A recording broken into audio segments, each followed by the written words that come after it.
Labas, Emilija. Sveiki visi. Su jumis Ralio žinios.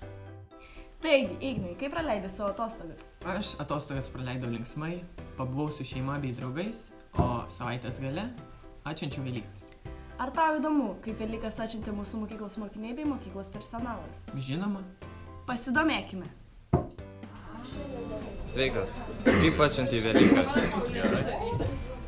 Kiek kiaušinių suvalgiai? 3. Ačiū. Labadiena. Labadiena. Kaip atšventėt Velykas? O, Velykas atšventėm labai smagiai. Pirmiausia, aišku, marginom margučius.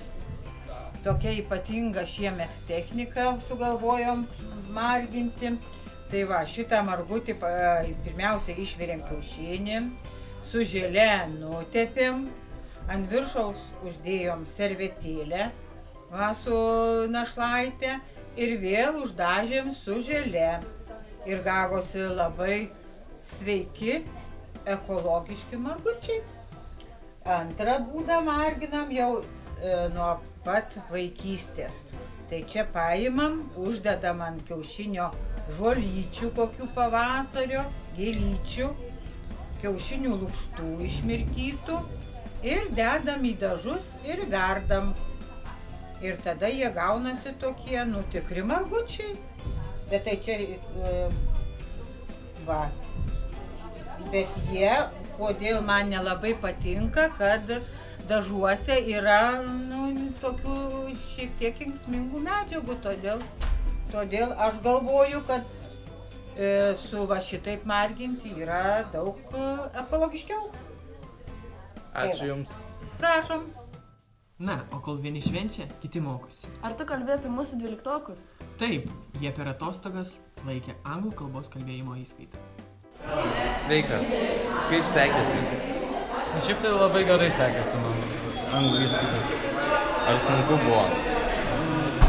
Nelabai temos iš tikrųjų buvo gan lengvos, tikrai, bet ne geriausiai, ko ir buvo galima tikėtis. Kaip manai, kokie bus rezultatai? Dar kol kas dar nedrįsčiau prognozuoti rezultatų, bet tikiuosi geriausiai. Ačiū. Kai kuriems atostogų pradžia buvo kupina įspūdžių. Mūsų mokykloje vyko ekskursija į Estiją, apie kurią plačiau pakalbės vienas iš jos dalyvių. Sveikas. Kaip tau sekėsi Estijoje? Sveika. Sekėsi labai gerai, iš tikrųjų kelionė labai patiko. Kokie įspūdžiai?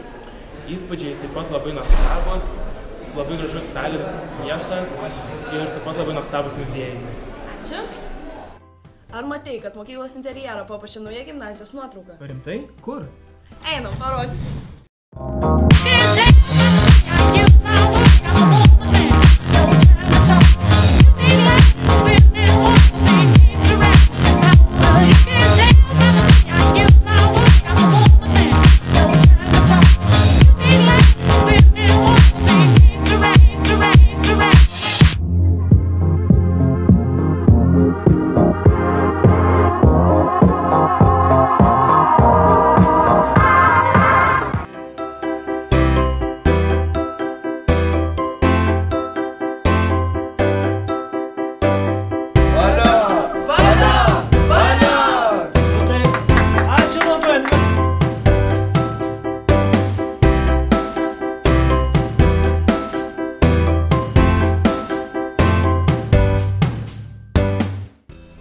Su jumis, kaip ir visada, buvo Ralio žinios. Linkime jums geros darbo savaitės.